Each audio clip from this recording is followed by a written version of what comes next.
हर हर महादेव साथियों, आप सभी का आपके अपने चैनल लव यू जिंदगी हॉट टचिंग स्टोरी में तहे दिल से स्वागत है। चलिए अब चलते हैं फिर एक नए दिल छू लेने वाली कहानी के सफ़र पर। जितना प्यार आपने मेरे पहले वाली कहानियां को दिया है और जिस तरह से वह आपके दिल में अपनी जगह बनाने में कामयाब रही है, उसी तरह से यह मुझे आशा नहीं बल्कि पूरा विश्वास है कि यह कहानी भी आपके दिल के हर एक तार को छू जाएगी। कहानी का नाम है सुहानी सी एक लड़की, जिसकी मुख्य किरदार है सुहानी। अपने नाम की अनुरूप सुहानी किसी के भी दिल के मौसम को सुहाना बना सकती है। क्यूट सी फनी लव स्टोरी है जिसमें सुहानी की तरह आपको हाल पर मुस्कुराने के लिए मजबूर कर देंगे, कभी हंसाएंगे, कभी दूर जाएंगे तो कभी सुहानी के दिल में चलने वाले अफलातूनी सवालों पर सोचने के लिए मजबूर भी कर देंगी। मल्होत्रा मैंशन, नई दिल्ली। मिस्टर सत्यम मल्होत्रा का आलीशान बंगला, जहां पर बिजनेसमैन सत्यम मल्होत्रा अपनी पत्नी सिया मल्होत्रा और 2 बच्चे समय और सुहानी के साथ रहते हैं। सुबह के 8 बजे बज रहे थे और अधिकतर घरों में ये समय बहुत ही भागदौड़ का होता है। इस टाइम लगभग सभी लोग नाश्ता करके स्कूल और कॉलेज के लिए निकलते हैं। एक औरत जल्दी जल्दी नाश्ते की टेबल सजा रही थी। उनकी एक नज़र घड़ी पर थी और एक नज़र टेबल पर। ये है श्रीमती सिया मल्होत्रा, सत्यम मल्होत्रा की पत्नी, उम्र करीब 45 साल, ऊंचा लंबा कद और अखरा बदन, दूध की तरह गोरा रंग और उसमें बड़ी बड़ी काली आंखें। एक पल के लिए अगर इन्हें कोई देख ले तो 35 से ज़्यादा उनकी उम्र नहीं बता सकता। घर में अच्छे खासे नौकरों की फौज होने के बावजूद भी पूरे घर परिवार की हर एक जरूरत का ध्यान ये खुद से ही रखती हैं। यह अपना एक एनजीओ चलाती हैं और साथ में मिस्टर सत्यम मल्होत्रा को उनके बिजनेस में भी हेल्प करती हैं। कुल मिलाकर यह एक अच्छी हाउसवाइफ होने के साथ साथ वर्किंग वुमन भी हैं। समय और सुहानी जल्दी नाश्ते के लिए आओ, सिया जी ने डाइनिंग टेबल सजाते हुए अपने बच्चों को आवाज दी। आ रहा हूँ मम्मा, समय की आवाज सुनाई पड़ी। ये तो आ रहा है और पता नहीं वह महारानी जी अभी तक जागी भी है कि नहीं, सिया जी ने अपने आप से कहा। समय, जरा सुहानी को भी जगा देना वरना तुम्हें ही लेट होगा, सिया जी ने कुछ तेज आवाज लगाई। ओके मम्मा, समय ने रिप्लाई किया। आज कॉलेज है, सत्यम जी ने अपनी चेयर खींचते हुए पूछा। सिया जी ने हाँ में सर हिला दिया। थैंक्स, आप खुद से ही आ गए, वरना मैं अभी आपको ही आवाज लगाने वाली थी, सिया जी ने नाश्ते की प्लेट सत्यम जी के आगे रखते हुए कहा। सत्यम जी मुस्कुरा दिए। मिस्टर सत्यम मल्होत्रा, उम्र करीब 47 साल। इस उम्र में भी वह अच्छे खासे अट्रैक्टिव पर्सनैलिटी वाले इंसान है। 6 फीट की अच्छी हाइट और उसी के रिस्पेक्ट में जिम में बना कसरती बदन। हर लिहाज से वह मिस्टर परफेक्ट है। मिस्टर सत्यम मल्होत्रा का कपड़ों के इंपोर्ट एक्सपोर्ट का अपना अच्छा बिजनेस है। काम कॉम्प्लीट हो गया आपका? कल रात आप काफ़ी देर तक काम कर रहे थे, सिया जी ने पूछा। सत्यम जी ने हाँ में सर हिला दिया। हाँ, तुमने हेल्प कर दी तो जल्दी हो गया। थैंक यू, सत्यम जी मुस्कुराते हुए बोले। You are always welcome dear, but इस हेल्प की कीमत याद रखेगा, सिया जी ने मुस्कुराते हुए कुछ जताया। अरे सब कुछ तो तुम्हारा ही है, मल्होत्रा टेक्सटाइल का मालिक ही सर से पांव तक तुम्हारा है, जो चाहिए ले लेना, सिया जी की तरफ झुककर सत्यम जी ने एक आंख दबाते हुए कहा। सिया जी खिलखिलाते हुए हंस पड़ी। बस बस ज्यादा रोमांटिक मत होइए, कम से कम बच्चों का ख्याल करिए, दोनों आते ही होंगे, सिया जी ने कहा। हाँ तो उन्हें किसने रोका है, वह अपना काम करें, हमें अपना काम करने दे, सत्यम जी सीधे होकर बैठते हुए बोले। आज शाम को तैयार रहिएगा, मैं आपको आपके एनजीओ से पिक कर लूँगा, सत्यम जी ने कहा। सिया जी ने हाँ में सर हिला दिया। बच्चों को तो आ जाने दीजिए, सिया जी को पराठा निकालते हुए देखकर सत्यम जी ने कहा। तब तक तो सारा नाश्ता ठंडा हो जाएगा, पता नहीं अब तक वह महारानी उठी है या फिर सो ही रही हैं। आपके लाड प्यार ने इस लड़की को पूरी तरह से बिगाड़ कर रखा है। एक भी बात नहीं सुनती, ना पढ़ाई लिखाई करती है और ना ही घर के कामों में इसका मन लगता है। विस्मयादिबोधक चिन्ह, विस्मयादिबोधक चिन्ह। भगवान जाने दिन भर क्या करती रहती है। सिया जी नाश्ते की प्लेट सजाती हुई अपने पति से अपनी बेटी की शिकायतें करते जा रही थी और सत्यम जी मुस्कुराते हुए सुन रहे थे।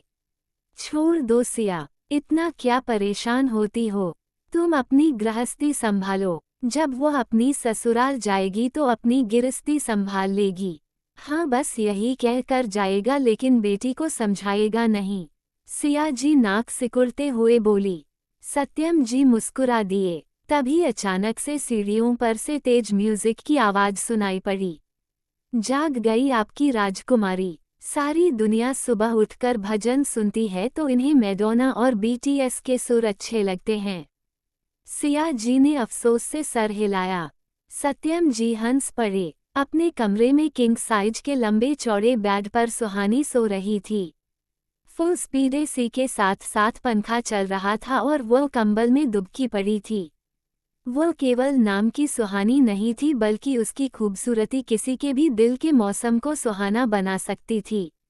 बड़ी बड़ी आंखें जिन पर घनी पलकों की झालर, खूबसूरत सुर्ख लाल होंठ, बिल्कुल दूध का रंग जिसमें एक चुटकी चंदन मिलाया हो। दुनिया जहान की मासूम की अपने चेहरे में समेटे हुए, दुनिया जहान की फिक्र से बेखबर होकर वो आराम से सो रही थी। एक पूरी नज़र उस पर डालने पर ऐसा लग रहा था जैसे कि परियों की शहजादी भूले भटके पृथ्वी पर आकर अब आराम कर रही थी। इतनी गहरी सुकून भरी नींद में लगातार बज रहे दरवाजे की आवाज किसी हथौड़े की तरह उसकी कानों पर बरस रहे थे। अरे उठ जाओ मिनी कुंभकर्ण, अभी और कितना सोओगी, कॉलेज मिस हो जाएगा तुम्हारा। फिर ये मत कहना कि बीएसटी बिजनेस स्टडी वाले ने क्लास से बाहर कर दिया। ये समय था उसका बड़ा भाई जो कि दरवाजा खटखटा नहीं रहा था बल्कि लगातार पीटते हुए उसको जगा रहा था।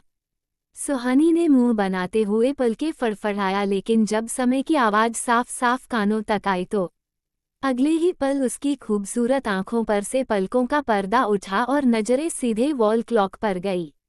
घड़ी की सुइयां सुबह के 8 बजे बजा रही थीं। सुबह 9 बजे का उसका कॉलेज था।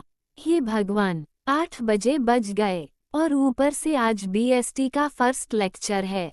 सुहानी ने हैरत में अपनी आंखें बड़ी करते हुए कहा। चल उठ जा सुहानी, वरना कॉलेज का लेक्चर तो मिस ही होगा पर मम्मी का लेक्चर जरूर चालू मिलेगा। और उसके बाद वह बीएसटी वाला नोट्स देने के नाम पर कच्चा चबा जाएगा।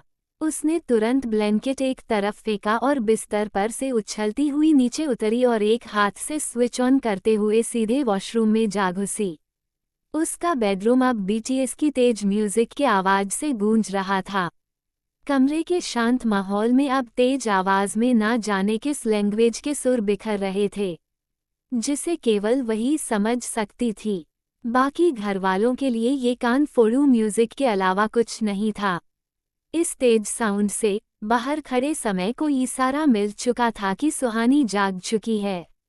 उसने अफसोस से अपना सर हिलाया और कानों में उंगलियां डालते हुए उल्टे कदम वहां से ले लिए थे। समय मल्होत्रा, उम्र करीब 21 साल, एमकॉम फाइनल ईयर का स्टूडेंट था और वही उसकी छोटी बहन सुहानी मल्होत्रा, उम्र करीब 20 साल, बीकॉम फाइनल ईयर की स्टूडेंट थी।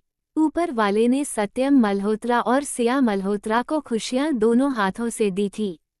एक खूबसूरत घर परिवार, अच्छा चलता हुआ बिजनेस, कहीं भी कोई चीज की कमी नहीं थी और इन दोनों ने भी अपनी खुशियों को समेटने में कोई कमी नहीं की थी। Good morning mom, good morning dad. समय ने एक हल्की मुस्कुराहट के साथ अपने पेरेंट्स को गुड मॉर्निंग विश किया, जिसका जवाब दोनों ने हल्के से मुस्कुराते हुए सर हिला कर दिया। फिर समय वहीं पर खड़े होकर टेबल अरेंज करने में सियाजी की मदद करने लगा। देख लीजिए, एक ये मेरा बेटा है और एक वह आपकी बेटी है। सिया जी ने सत्यम जी से कुछ कहते हुए जताया। सिया, ये तुम्हारा बेटा है तो तुम्हारे जैसा है और वह मेरी बेटी है तो उद्धरण चिन्ह डॉट डॉट डॉट डॉट। तो यह मत कह दीजिएगा कि आपके जैसी है। आपके जैसी तो बिल्कुल नहीं है। पता नहीं कैसी है। सिया जी अपना सर पकड़ते हुए बोली। सुहानी साथ नहीं आई? सिया जी ने समय से पूछा। आ चुकी हूँ, जवाब सुहानी की तरफ से आया था, जो कि सीढ़ियों पर अभी भी गीले बालों में टॉवल लपेटे हुए खड़ी थी। उसका हुलिया देखकर सिया जी चिढ़ बैठी थी। बहुत बहुत मेहरबानी तुम्हारी कि मेरी एक पुकार में चली आई हो। अब आ गई हो तो आकर नाश्ता भी कर लो, उसके बाद जितना मर्जी हो तैयार होती रहना। जैसी आपकी आज्ञा माते, सुहानी ने सर झुकाते हुए कहा। बोलती तो ऐसे हो जैसे पता नहीं कितनी बड़ी आज्ञाकारिणी हो। लेकिन जब सिया जी की नज़र उस पर पड़ी तो उनकी जान तो हलक में अटक कर रह गई थी, क्योंकि सुहानी ने सीढ़ियां उतरने के बजाय रेलिंग से ही छलांग लगा दी थी। अब आप बताइए कि आपको अपनी सुहानी से मिलकर कैसा लगा। मिलते हैं अगले भाग में, तब तक के लिए वीडियो को लाइक और चैनल को सब्सक्राइब करना मत भूलिएगा। खुश रहिए, स्वस्थ रहिए, मस्त रहिए और यही यूट्यूब पर मिलते रहिए। जल्दी हमारी 1000 सब्सक्राइबर की फैमिली पूरी होने वाली है। उम्मीद करती हूँ कि जिन लोगों ने अभी तक सब्सक्राइब नहीं किया था वह भी सब्सक्राइब कर लेंगे। मिलते हैं अगले भाग के साथ। हर हर महादेव, फोल्डेड हैंड्स।